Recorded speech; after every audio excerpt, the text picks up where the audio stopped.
મહીસાગર જિલ્લામાંથી એક ચોંકાવનારો કિસ્સો સામે આવે છે, જ્યાં બેંક ઓફ બરોડા વીરપુર શાખાનો કેશિયર ગ્રાહકોના લાખો રૂપિયાનું ગેરવહીવટ કરીને ફરાર થઈ ગયો છે. પ્રાપ્ત માહિતી મુજબ કેશિયરે બેંકના 10થી વધુ ગ્રાહકોના અંદાજિત 20 લાખ રૂપિયાની રકમ દસ્તાવેજ વગર ઉપાડી લીધી હતી. ગ્રાહકોને ખબર ત્યારે પડી જ્યારે તેઓ પોતાના પૈસા ઉપાડવા માટે બેંક પહોંચ્યા અને ખાતામાં બેલેન્સ જ નહોતું. ઘટના બહાર આવતા વીરપુર બેંકના મેનેજરે લેખિતમાં ફરિયાદ મળી. બાદમાં મેનેજરે પોતે પણ પોલીસ મથકમાં ફરિયાદ નોંધાવી છે.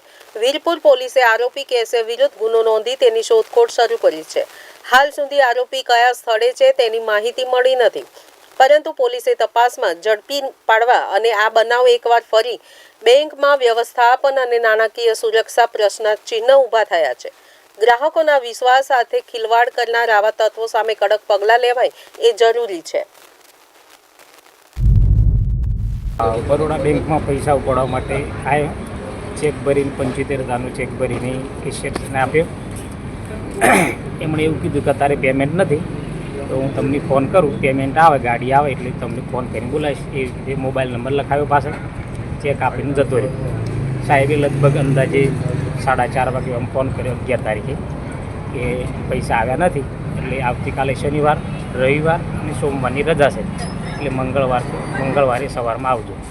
પછી મંગળવારે સાહેબને ફોન કર્યો તો સાહેબે એવું કીધું કે ભાઈ હજુ સુધી ગાડી આવી નથી, આવશે એટલે ફોન કરીશું.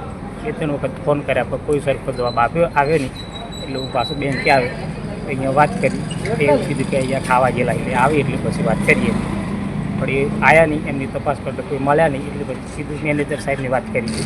તો મેનેજર સાહેબ કીધું તમે મારી પાસે આજે જ આવ્યા છો ને? મેં કીધું હા સાહેબ. તો તમે તે ખુલાસો કરી આપો, મારે પૈસાની જરૂર છે અને છોકરીનું લગ્ન લીધેલું છે. એટલે સાહેબ એમ કીધું તમે કાલે રવિવારની રજા છે એટલે સોમવારે આવો, તમને કરી આપી શકો. એટલે હું આજે સવારમાં 11 વાગે આવ્યો. સાહેબ એ કોઈ બોલ્યા નહીં, પણ ખાલી અરજી લેખિતમાં સાહેબને આલી જાણ ખાતર.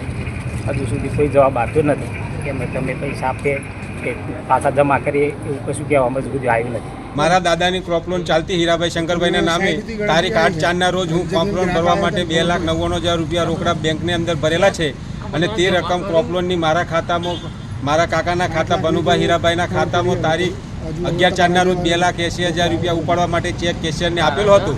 તો તે દિવસે કેશિયર દ્વારા એવું જણાવવામાં આવેલું છે કે અમારી બેંકની અંદર આજે કેશ નથી, તમે ચેક મૂકીને જાઓ, પછી તમારી રકમ અમે તમને બોલાવીને આપીશું. અમે બેંકના કેશિયર હોવાના નાતે અમે એમના ઉપર ભરોસો મૂકી અમારો ચેક બેંકની અંદર આપેલો. ત્યારબાદ એને તે રકમ પાસબુકમાં માલુમ કરતા 11 તારીખે જ કેશ ઉપાડી લીધેલી હોય, અને અમોને 2-3 દિવસની રજા હોય. 15મી તારીખે 1.5 લાખ જેટલી જ રકમ આપી, પછી આપીશું એમ કરીને 17મી તારીખે બોલાવી, અને 17મી તારીખે 50,000 આપી, 80,000 બાકી હતી એ રકમ પછી આપીશું એમ કરીને ના આપી. અમે ત્યારબાદ મેનેજર સાહેબને જાણ કરતો, મેનેજર સાહેબે આશ્વાસન આપેલું કે તમારી રકમ તમને મળી જશે, પણ હજુ સુધી અમને રકમ મળી નથી. અમે એમને અરજી લેખિતમાં પણ આપી છે, અમે પોલીસ ફરિયાદ કરવા માટે ગયા છે. તો પોલીસ દ્વારા એવું જણાવવામાં આપ્યું છે કે અમે બેંક દ્વારા ફરિયાદ લીધેલી છે, અમારી ફરિયાદ પોલીસે એકલી લીધી નથી.